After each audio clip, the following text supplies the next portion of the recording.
go out and look at look at these buildings. These buildings are beautiful, historic buildings that could be transformed and restored. Let's look at bringing in more restaurants and coffee shops. All the business owners want to see it. We want to see it. I would love the opportunity to just be able to walk up the street and have a cup of coffee and have a restaurant, have some patio seating, have a place that is not only for those of us that live in Council District 6, but it really becomes a center of pride for the city of Los Angeles, for the Valley, because we are the heart of the Valley, and we always have been. This community, the Valley developed around old communities like Van Nuys, like San Fernando. When I was mayor of San Fernando back in the late 1990s, you go back and you look at the city of San Fernando, how it got transformed. We focused on historic preservation. We put in beautiful historic lights. We did new trees. We did outside benches. We did all this stuff. We brought in the coffee shops. We brought in the restaurants. We did stuff that today, you look at that city and it looks so much better than every other neighboring city. I want to do that. I've done it before. I want to do it for our communities in Van Nuys and in other parts. But the question was just specifically about Van Nuys.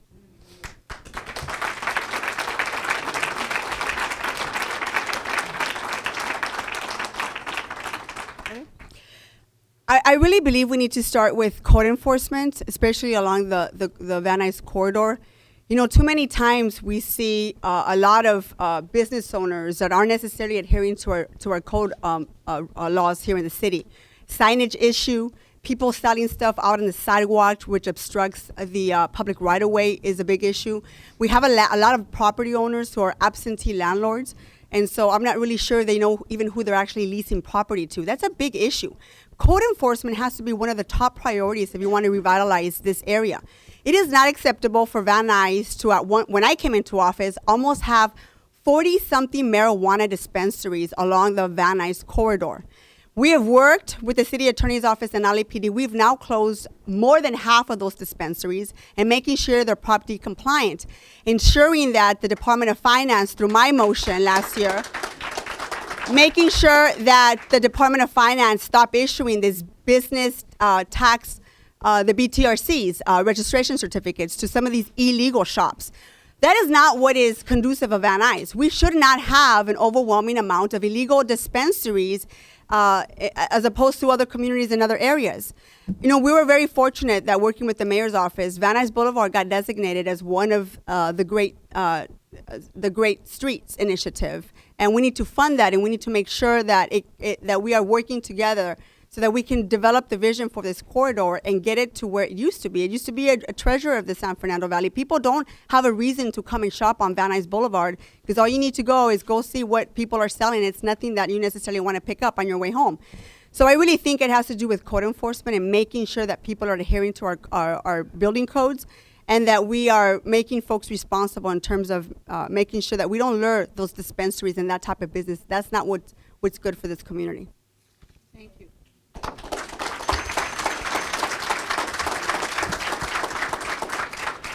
We'll start with Nuys on this one. Do you support the City of Los Angeles City Council proposed ban on the use of GMO seeds and plants within the borders of the City of Los Angeles? Yes, I did. We took a vote. It was Mitchell Farrell and Paul Koretz who a couple of weeks ago introduced a motion, and we did. It went through the proper channels, and now it's back at the city attorney's office. I did. Do you want to elaborate?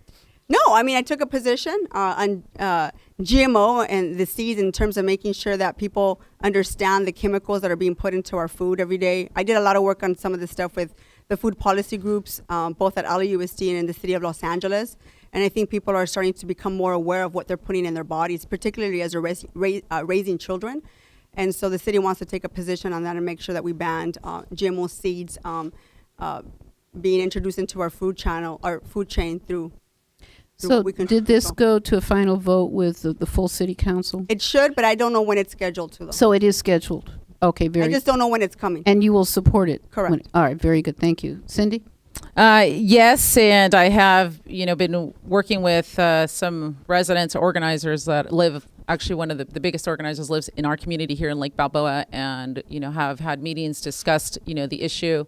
What does that mean, right? We genetically modified, food that we most of us, we don't even know what we're eating. Going back to my family, growing up, having healthy, real food was something that was big in our in our experience of growing up. My mom every day, cooked, and she didn't use any cans, and she didn't use frozen foods, and we didn't have a microwave. She still doesn't have a microwave at the house. It was all that was organic, and I think it's because of the lifestyle that they were blessed to have, growing up in, very small, poor towns or villages.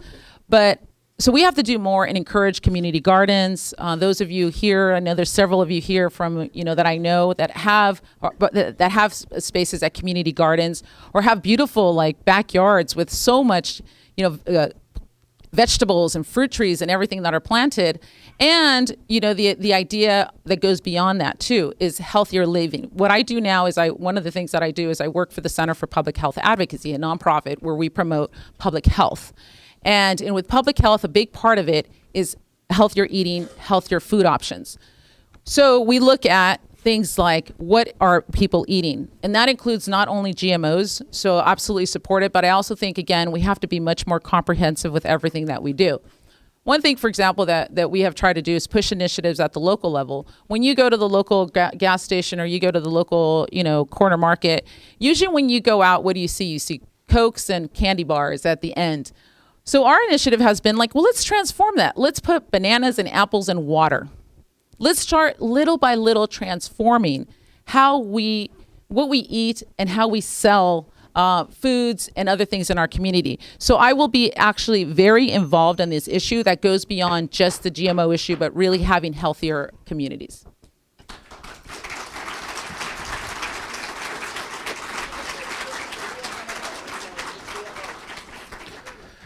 All right, the next question number 39, is for Cindy, starting with Cindy. If elected or re-elected to the Los Angeles City Council, what measures will you take to inform the residents of the city services that provide for the removal of bulky items? On the same topic, in the case of the available city services, what will you do to ensure that these items dumped on our city parkways are picked up in a timely manner? Okay, so bulky item, we all, I think that's one of the biggest issues that comes up, right? Couches, mattresses, toilets. The other day in Arleta, there was like 12 toilets, just sitting on the corner. And so picking them up, right? That's not right. That should never happen in a community. So working with, business owners, working with residents to know there is laws and rules in the books currently that does not allow you to just dump your trash on the streets. We have to enforce the rules, and we have to let people know if you want your bulky item picked up, call us. I always tell people, call 311. If you don't remember anything else, call 311 for anything. And working with us, if I become your council member, is having a much more, aggressive education process, because when I go out and I talk to neighbors, a lot of people don't really know that this is what they're supposed to be doing, and identifying who the culprits are, because a lot of times we know that there's certain apartment structures or there's certain buildings that are dumping the trash and they're dumping the bulky items. So being able to, again, work from a very community, from a base of the community, working with the city departments, us in the council office, doing neighborhood cleanups. I have had so many people in all the communities say, Cindy, we've got 10 people ready to go. We have 10 people ready to go to help clean up on weekends, right? People tell me all the time, Cindy, let's do this cleanup. You're not the council member, but let's do this cleanup. Let's do this. And I will do everything I possibly can to go out there. I live in this community. The people that I want to work with in my office, I want them to live in the community so that we don't have to wait for you to call the office and say, why don't you call 311? But that we are actually going out there as well and identifying where the bulky items are, because sometimes, I don't know how many times I've seen city trucks pass by and there's a bulky item right there and they drive by it. They drive by it instead of picking it up because they have to stick to this route and kind of they don't know how to break beyond the tradition. So this is a big priority for us, and we will absolutely put together a plan to make sure that our streets are clean.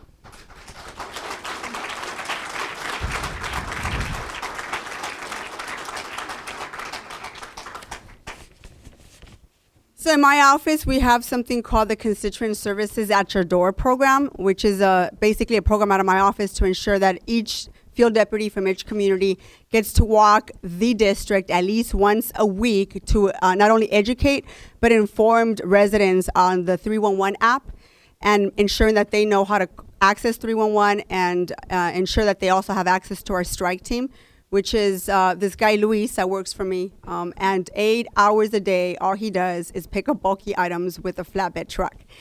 And one of the most difficult things about this job is really changing human behavior in terms of, letting people know that there is a way to get this stuff picked up, if not through the 311 service, ensuring that they have our information to get it done. But these chronic areas where people think it's just okay and acceptable to continue to dump, it's just something that's mind-boggling. I mean, I don't know why people from the outside communities think that this area is just a place to come and dump out your couch, your mattress, and your television. And that happens all the time. There's well over 20 chronic bulky item areas in the district that we're constantly going back to. We have put together over 30 community cleanups over the last 18 months and have collected 500 tons of trash. 500. Every time I tell this story about, and it's not my work. I mean, people have in each community have come together on their own and have access to our office and our services to put these cleanups together. But it's not me that's collected 500 tons of trash. It's all of you who have helped collect 500 tons of trash. And you all know what that looks like. We all know what that looks like. And so I want to continue to be committed in terms of, getting additional staff to not only get out there and do some of the cleanups, but ensure that we do pick up some of this stuff in a timely manner. It's almost like the broken window syndrome. When you see a broken